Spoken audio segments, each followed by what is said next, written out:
आलस्यं हि मनुष्याणां शरीरस्थो महान् रिपुः नास्त्युद्यं समबन्धो यं कृत्वा नावसीदति। स्वागत करते हैं आपका एक बार फिर से हमारे चैनल पर।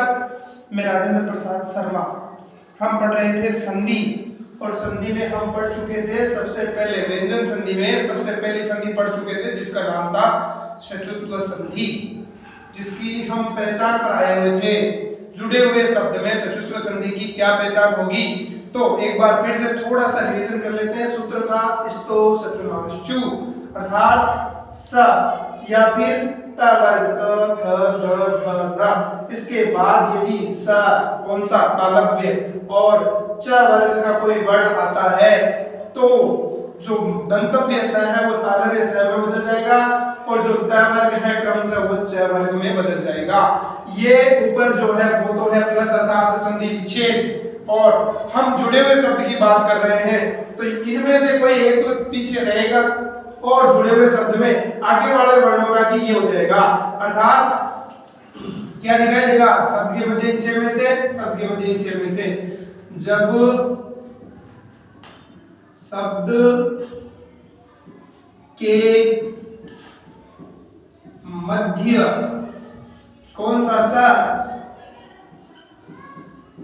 तालव्य या च वर्ग का कोई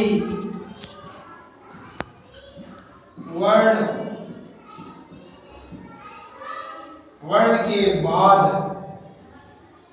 उस वर्ण के बाद फिर से स अथवा च वर्ग, स अथवा तालव्य च, उसके तालव्य से के बाद में च वर्ग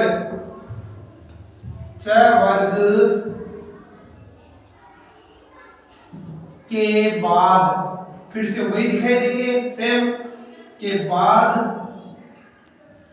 स, जरूरी नहीं है आधा हो बाद वाला पूरा भी हो सकता है आधा भी हो सकता है, क्योंकि हमने व्यंजन संधि में पढ़ा था व्यंजन के बाद स्वर या व्यंजन कोई भी आ सकता है। ये स्वर है और अगर ऐसे आ जाता है तो फिर वो व्यंजन है। स अथवा क्या दिखाई दे सकता है, स नहीं दिखाई दे तो च वर्ग का कोई वर्ण दिखाई दे, च वर्ग का कोई वर्ण दिखाई दे तो वहां सचुत्व संधि होती है। अब ये जुड़े हुए शब्दों में हम इस प्रकार से पता कर लेंगे। उदाहरण देखते हैं हम, स ज न ह। अब अपने को पता है कि यहाँ से जन कोई शब्द होता है तो यहाँ से शब्द जुड़ा हुआ दिख रहा है। अब अगर आप पहचान करना चाहोगे तो प्लस के पहले आपको स या फिर च वर्ग का कोई वर्ण, तो हमें क्या दिख रहा है, हमें ज दिख रहा है, और उसके बाद स अथवा च वर्ग का कोई वर्ण तो हमें च वर्ग का ही वर्ण ज दिख रहा है। संधि विच्छेद करते समय जो हलंत है, जो आगे है, उस ज को द में बदल दो, इसका संधि विच्छेद हो जाता है सद प्लस जनः। द वाली लाइन में ये संधि विच्छेद हो जाएगा तो हमें क्या दिख रहा है, हमें ज और प्लस क्या दिख रहा है ज, मतलब इन छह में से कोई एक दिख जाना चाहिए, स या च छ ज ज में से कोई एक तो ज है, और बाद में भी स अथवा च ज ज में से कोई एक तो कौन दिख रहा है, ज दिख रहा है। इसी प्रकार एक उदाहरण और ले लो। उदाहरण है कश्चित। अब कौन दिखना चाहिए, स अथवा च छ ज में से कोई एक दिखना चाहिए, तो हमें क्या दिख रहा है, च दिख रहा है, वो स दिख रहा है, और बाद में स अथवा च वाले लाइन में से कोई एक दिखना चाहिए, तो कौन दिख रहा है, च दिख रहा है। इसलिए इनमें संधियां हो जाएगी कौन सी, सचुत्व संधि। ये सचुत्व संधि थी जुड़े हुए शब्दों में। अब हम बढ़ते हैं अगली संधि जिसका नाम है सचुत्व की बड़ी बहन। इसको मिटा देते हैं और सचुत्व संधि की बड़ी बहन को पढ़ लेते हैं। अब बड़ी क्यों कह रहा हूं, क्योंकि अभी समझ में आ जाएगा बड़ी बहन क्यों है, क्योंकि थोड़ा सा यहाँ पर चेंज कर देते हैं। ये तो रख लेते हैं, हालांकि सूत्र में तो नहीं होता है। अब जहां पर शचुना था वहां पर हम लिख देंगे शटुना, और जहां पर शचु था वहां पर लिख देंगे शटु, शचुनाष्टु। अब ये संधि सचुत्व है तो ये संधि हो जाएगी कौन सी? ये संधि हो जाएगी इस बार स सलगम वाला नहीं, स षटकोण वाला, इस बार च वर्ग नहीं, कौन सा वर्ग? ट वर्ग। तो संधि का नाम है शटुत्व संधि। पहले वाली थी सचुत्व, दूसरी वाली है सटुत्व, इसलिए संधि का नाम हो गया सटुत्व संधि। इसलिए मैंने इसको इसकी बड़ी बहन कह दिया। जहां पर स तालव्य था, स संकर वाला था, उस जगह पर कपड़े को स षटकोण रखना है। जिस जगह पर च वर्ग था उस जगह इस बार हमें ट वर्ग को रखना है। शेष नियम होगा वही जो सचुत्व संधि का था, इसलिए इस को मैंने हटाया नहीं है क्योंकि वो लाइन वहीं पर भी रहेगी। हालांकि सूत्र में ये नहीं आता है, ये बाद में आती है संधि, इसलिए सूत्र इतना ही है सटुनाष्टु, लेकिन मैंने पूरा इसको बढ़ा करके रखा है इस्तो सटुनाष्टु। अब इसकी क्या कंडीशन बन जाएगी? इसकी कंडीशन वही बन जाएगी जो पहले थी। इसकी स्थितियां दो बढ़ेगी। एक स्थिति नंबर 1 उसको देखें आप, और फिर स्थिति नंबर 2 को देखें। स्थिति क्या बढ़ेगी? स अथवा कौन सा वर्ग? ट वर्ग। त थ द ध और न प्लस कौन सा स? इस बार सलगम नहीं, इस बार स है कौन सा? षटकोण, मूर्धन्य सकार। इस जगह पर था च वर्ग सचुत्व संधि में, लेकिन इस जगह पर है ट वर्ग। ट ठ ड ध ण। एक चीज और देखें कि ट वर्ग के साथ में ऋतु रषणा मूर्धा उच्चारण स्थान में ये श हमेशा ट वर्ग के साथ में रहता है। ये जो स है हमेशा त वर्ग के साथ में रहता है, और स जो तालव्य था वो च वर्ग की लड़ के साथ में रहता है, तो ये अपने उच्चारण स्थानों के साथ में ही रहेंगे। अब इस कंडीशन में इनके बाद ये 6 वर्ण आते हैं। इस जगह सचुत्व संधि में तो स बनता था सलगम, लेकिन अब बनेगा स षटकोण, और त वर्ग के स्थान पर वहां तो बनता था च वर्ग, और यहां पर बनेगा क्रमशः ट वर्ग। ट ठ ड ढ और अणा, और सब के सब हलन लग जाएंगे क्योंकि व्यंजन संधि पढ़ रहे हैं। तो इस प्रकार से ये स्थिति नंबर 1 है। अब स्थिति नंबर 2 क्या? ये वाला फॉर्मेट उठ करके पीछे चला जाएगा, वो वाला फॉर्मेट उठ करके आगे आ जाएगा। ये संधि दोनों साइड में होती है। ये संधि प्लस के पहले भी होती है और प्लस के बाद भी होती है। दोनों स्थिति में हमें कंडीशन को समझ में आना चाहिए। स्थिति नंबर 2, स्थिति नंबर 2 क्या बनेगी? स्थिति नंबर 2 ये बनेगी कि स षटकोण को ले लीजिए, मूर्धन्य सकार को पहले, और पहले लोगे तो जाहिर सी बात है अब ये हलन हो जाएगा, और वर्ग ट ठ ड ढ और अणा। इसके बाद आ सकता है स, हलंत भी आ सकता है। हलंत आए तो इसका हलंत बढ़ा देना, पूरा आए तो पूरा रख देना। स त थ द ध और न। अब वही बात है कि चेंज क्या करेंगे? इस बार प्लस के पहले चेंज नहीं करेंगे, इस बार चेंज होगा प्लस के बाद। बड़ी विचित्र संधि है जो प्लस के पहले भी हमेशा चेंज करवाती है और प्लस के बाद भी करवाती है, इसलिए सटुत्व संधि को थोड़ा विशेष रूप से देखें। तो स बदल जाएगा कौन से में? स षटकोण में, और त वर्ग बदल जाएगा क्रमशः ट वर्ग में। ट ठ ड ढ और अण। अब इस संधि में इसके अलावा आपके लिए कुछ भी नहीं है। स्थिति नंबर 1 से तो संधि देखिए, शब्द है अपने पास में तत् प्लस टीका। अगर देख पा रहे हो तो इसमें स्थिति नंबर 1 है, वो कैसे है? प्लस के पहले त और प्लस के बाद ट वर्ग का कोई वर्ण यानी कि ट खुद आ रहा है, तो यहाँ पर संधि हुई कौन सी? षटुत्व। अब हमें ट को बदलना है किसमें? ट में। दैट्स इट, संधि हो जाएगी ट। जो ट बनेगा वो कैसा बनेगा? आधा। ये आधा है, अब इसी के साथ में हम पूरे को जोड़ देंगे, वो इसी में लग जाएगा, और ई की मात्रा और ये शब्द बन गया तट्टिका। अब जुड़े हुए शब्द में क्या रहेगा? जुड़े हुए शब्द में ये बन गए 6 में से 1 और पीछे 6 में से 1, तो ट यहाँ पर भी है और ट यहाँ पर भी है। ट 2 बार रिपीट हो रहा है, इसका मतलब संधि षटुत्व है। संधि विच्छेद करते समय इस ट को हमें वापस ट में भेज देना है, संधि विच्छेद हो जाएगा तत् प्लस टिका। एक उदाहरण और दे देता हूं इसी का, स्थिति नंबर 1 का शब्द है अपने पास में रामश प्लस षष्ठः। ध्यान से देखिए नियम को कि कौन सी संधि का नियम काम कर रहा है, तो हमें दिखाई देगा कि यहाँ पर षटुत्व संधि का नियम काम कर रहा है। कैसे कर रहा है? प्लस, प्लस के पहले स और प्लस, प्लस के बाद स षटकोण। तो क्या करना है? स षटक को स षटकोण में बदल देंगे, संधि हो जाएगी रामश।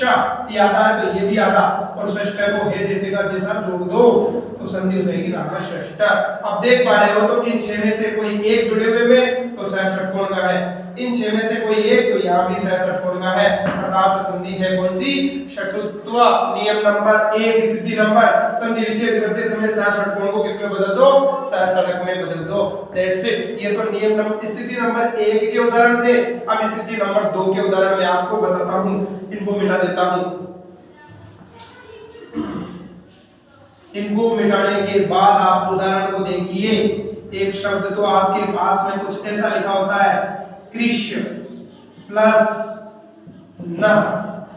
अगर आप देख पा रहे हो तो इसमें स्थिति नंबर 2 है, ये न इसमें तो पहले था और ये श इसमें बाद में था, लेकिन इसमें स्थिति नंबर 2 को देखिए तो ष षटकोण ये रहा और न ये रहा। अब क्या करना है? इस स के स्थान पर कोई परिवर्तन नहीं करना, बल्कि न के स्थान पर परिवर्तन कर देना। वो क्या कर देना? अड़ा कर देना है न का, तो संधि हो जाएगी कृष्ण। ये कृष्ण की संधि विच्छेद होती है।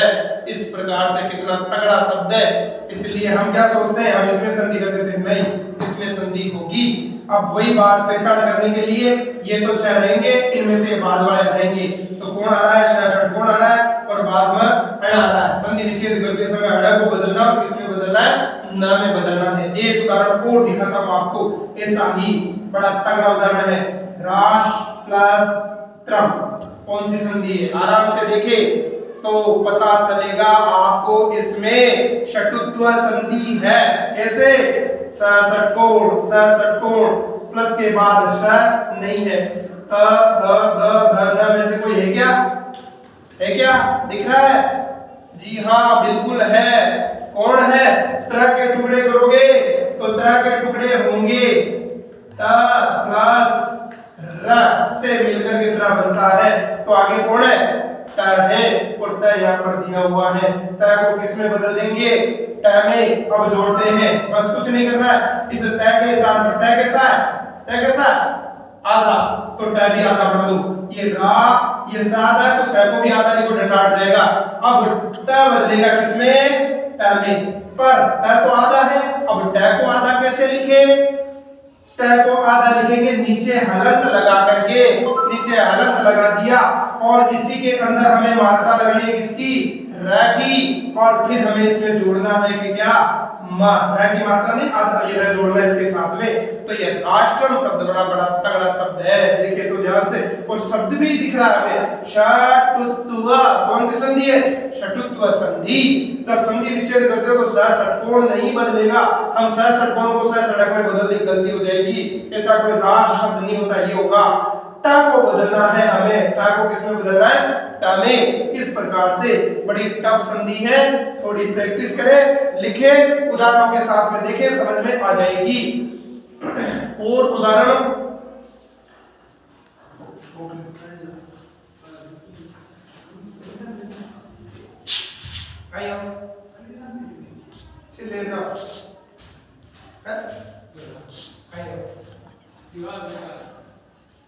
ठीक है, खुला है।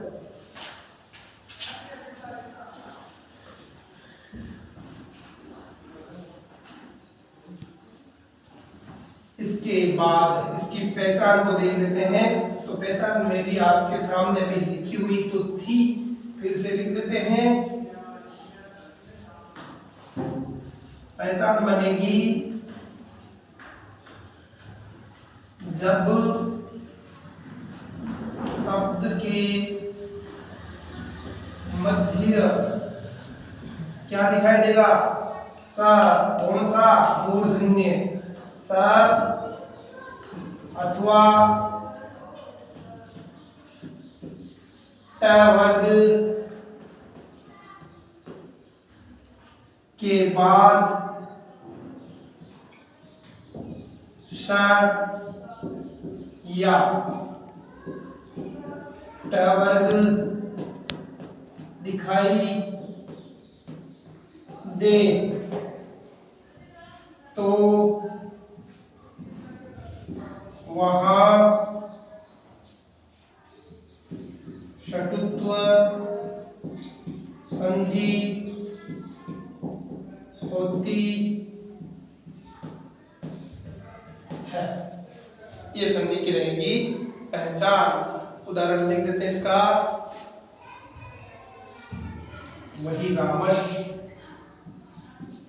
षष्टः। क्या कहा मैंने, शब्द के मध्य षटकोण अर्थात षटकोण दिखाई दे रहा है, या षटकोण न होकर के कौन हो सकता था, पूरा ट वर्ग ट ठ ढ ढ ढ कोई सी भी लाइन हो सकती थी। और उसके बाद हमें क्या दिखाई दे, उसके बाद षटकोण या ट वर्ग का कोई वर्ण दिखाई दे तो वहां पर षटुत्व संधि होगी। तो हमें फिर से यहाँ पर प्लस क्या दिख रहा है, षटकोण दिख रहा है। तो दो बार ये रिपीट हो रहा है, इसका मतलब षटुत्व संधि है। और उदाहरण देख लीजिए, उ ड ढ य न म। अगर देख पा रहे हैं हमें तो यहाँ पर क्या दिख रहा है,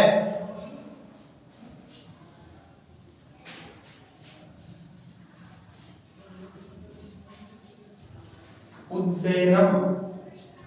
उदाहरण को और दूसरा उदाहरण लेंगे, इसमें इसको छोड़ दो, परस्पर संधि में आ जाएगा। क्या पर ये पहचान हो जाएगी। इसके बाद लेते हैं जसत्व संधि को। जसत्व संधि तीसरे नंबर पर। ये दोनों संधियां एक जैसी है, सिमिलर है, उदाहरण हल करने पर समझ में आ जाएगा। परंतु षटुत्व संधि की स्थिति दोनों प्रकार से बनती है, इसको अच्छे से देखना है। सचुत्व में ऐसे प्रश्न कम आते हैं, लेकिन षटुत्व संधि में ज्यादा आते हैं, इसलिए उसे आप अच्छे से देखें।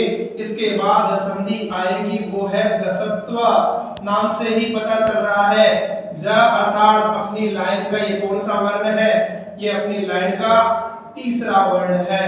कौन सा वर्ण है, तीसरा, अर्थात जो तीसरे वर्ण में बदल दे वही संधि जसत्व होगी। च छ ज जसत्व। अब कब परिभाषा लिखते हैं इसकी, परिभाषा नहीं पहले लिख देता हूं, वर्ग का प्रथम वर्ण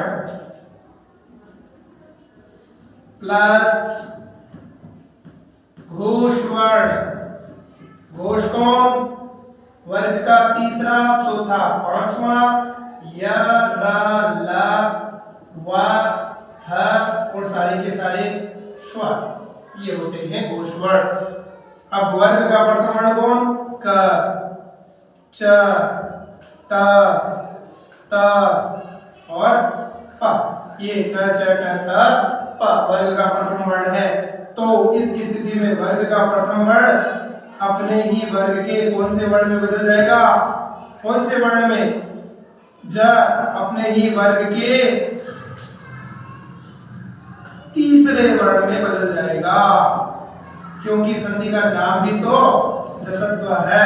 अगर स्थिति क्या बने, क च ट त प, इनमें से कोई भी एक और उसके बाद घोष वर्ण आए, घोष कौन, वर्ग का तीसरा, चौथा, पांचवा, या य र ल व ह और या फिर स्वर, इनमें से कोई भी वर्ण आता है तो वर्ग का प्रथम वर्ण अपने ही वर्ग के कौन से वर्ण में बदल जाएगा, तीसरे में। अर्थात क का क्या हो जाएगा, ग, च का क्या हो जाएगा, च का हो जाएगा ज, ट का क्या हो जाएगा, ड, त का क्या हो जाएगा, त का हो जाएगा द, और प का क्या हो जाएगा, प का हो जाएगा ब। तीसरा ज है, इसीलिए पाणिनि ने इसका नाम जसत्व रखा। अब आप सोच रहे होंगे ये भी तो तीसरे है, ग से अगर इसका नाम रखते तो संधि का नाम होता घसत्व, जो कि थोड़ा सेठ नहीं बैठ रहा है। ड से रखते तो दसत्व, ये भी कसौटी पर खरा नहीं उतरता। द को रख दे तो दसत्व, ब को रख दे तो बसत्व और ज को रखा तो जसत्व।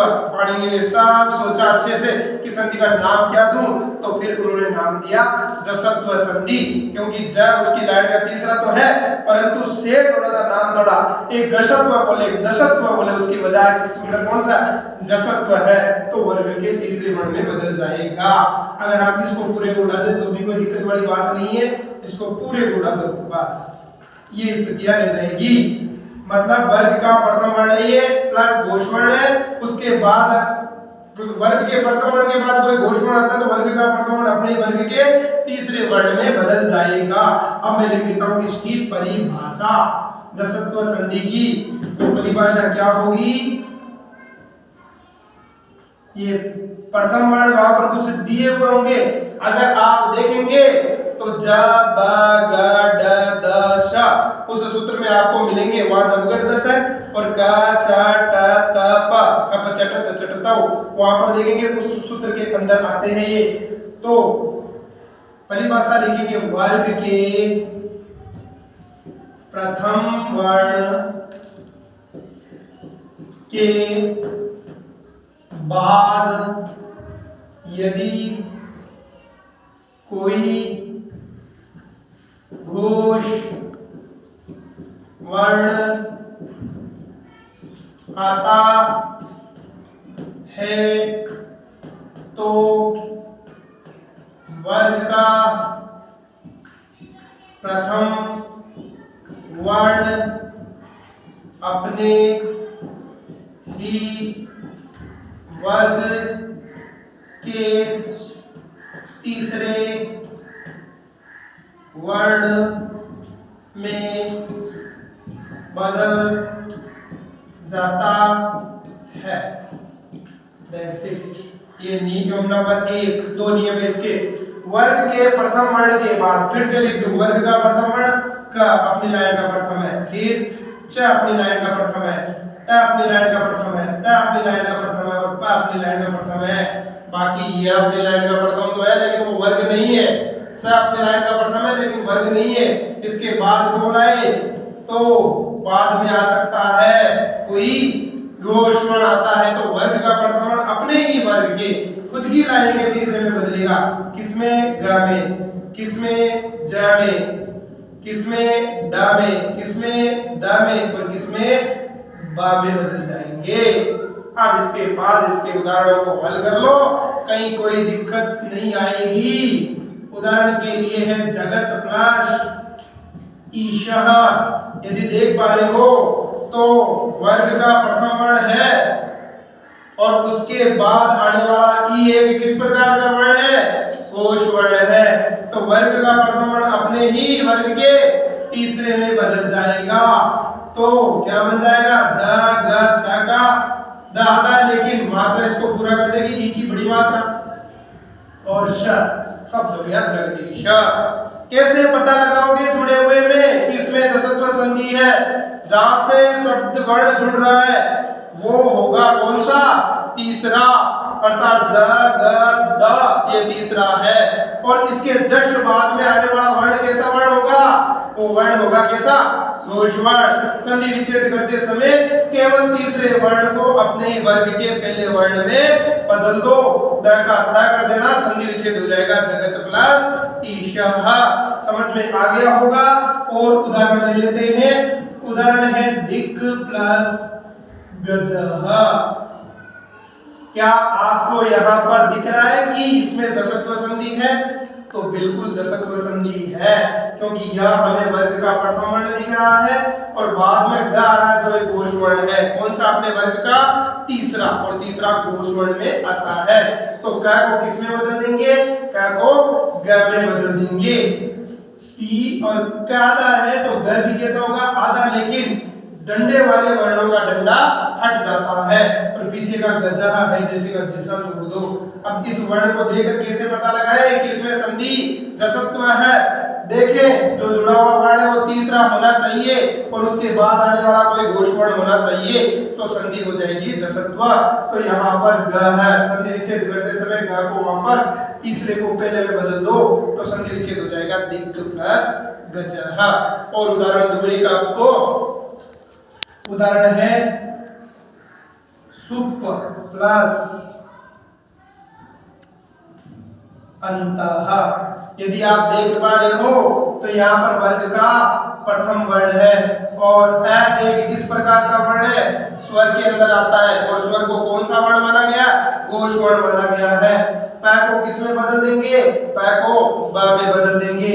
ये सु पै का हो गया ब आधा, लेकिन ऐ इसको कर देगा पूरा और न और ता शब्द बन गया सुबंता। जुड़े हुए शब्द में तीसरा वर्ण दिखाई दे संधि होगी। जसत्व और बाद में एक कोई घोष वर्ण भी आना चाहिए। पा बनेगा सदैव, इसमें ब जो बड़ा है वो ब कैसा बड़ा है, आधा बड़ा हुआ है, लेकिन इसके अंदर जुड़ा हुआ कौन है, जुड़ा हुआ अ है। एक अ किस प्रकार का वर्ण है, अ एक घोष वर्ण है, तो इसमें संधि हो जाएगी जसत्व। संधि विच्छेद करते समय तीसरे वर्ण को अपने ही वर्ग के पहले वर्ण में बदल दो, आधा करना है, सुप प्लस अंतः संधि विच्छेद हो जाएगा। इसका नियम नंबर 2, एक नियम और है छोटा सा, उस छोटे से नियम को मैं डायरेक्ट लिखूं, आप भी मजा देखने वाले हो कि ऐसा नियम भी होता है। जी हाँ, ऐसा नियम भी होता है। मजेदारी की बात, नियम नंबर 2, इसमें पूरी गणित की बात करते हैं। नियम नंबर 2 आगे 4 + 4 = 3। पूरी गणित की बात कर लेते हैं इस नियम में। ये नियम है, देखो इस प्रकार का नियम है, बड़ा साधारण सा नियम है, कुछ हार्ड वाली बात नहीं है। नियम नंबर 2, 4 का मतलब वर्ग का चौथा वर्ण, उसके बाद किसी भी वर्ग का कौन सा वर्ण आ जाए, चौथा वर्ण, तो वो वर्ग का चौथा वर्ण अपने ही वर्ग के कौन से वर्ण में, तीसरे में, तो जसत्व संधि हो जाएगी। फिर से मैं यहाँ लिख दूं, वर्ग का तीसरा वर्ण को चौथा कौन सा होगा, ग झ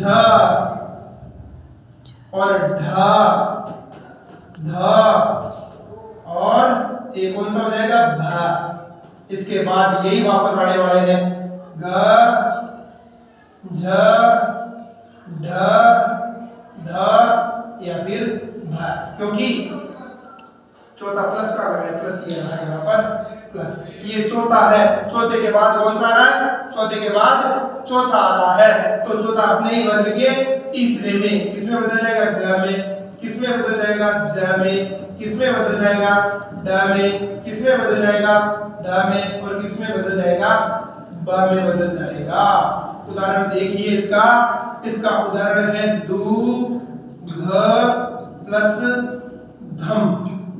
देखो देखिए क्या ये संधि काम कर रही है। जसत्व इस बार वर्ग का पहला नहीं दिखाई देगा, चौथा दिखाई देगा, तो चौथा है, उसके बाद कोई चौथा आ रहा है, तो जी हाँ चौथा आ रहा है, ये सॉरी ये रहा यहाँ पर, तो आगे वाले चौथे को अपने ही वर्ग के कौन से में बदल देंगे, तीसरे में। संधि करते हैं इसमें दू, ये ग और फिर ध और म। अब इसमें कैसा पता लगाए, जसत्व संधि नियम नंबर 2, नियम नंबर 2, ये तीसरा बड़ा रहेगा, ये चौथा होगा। संधि विच्छेद करते समय पीछे चौथा है, तो इसको भी जो है खुद अपनी लाइन का चौथा बढ़ा दो, तो ग किसमें बदल जाएगा, ग में संधि विच्छेद हो जाएगा, दुग प्लस धम। और उदाहरण के दो, एक लभ प्लस ध, देख पा रहे हो, तो क्या ये जसत्व संधि नियम नंबर 2 है, जी हाँ, भ और बाद में आ रहा है ध, तो भ को बदल दीजिए ब में और हो जाएगा ल ब ध ह। तीसरे के बाद चौथा, संधि विच्छेद करते समय तीसरे को अपने ही वर्ग के चौथे में बदल दो, संधि विच्छेद फिर से हो जाएगा ल प्लस ध। पहचान लिखेंगे कल दोनों नियमों की, और आप इनका अभ्यास करें। इतने समझाने के बाद में आपको अच्छी तरह से समझ में आ गया है, पक्का समझ में आ गया, बस प्रैक्टिस करने की जरूरत है। तो आप अपनी गाइड को उठाएं, उसमें से उदाहरण ले, उनका संधि विच्छेद करें। संधि विच्छेद है तो उसका संधि विच्छेद करें, और संधि विच्छेद है तो उनको जोड़े।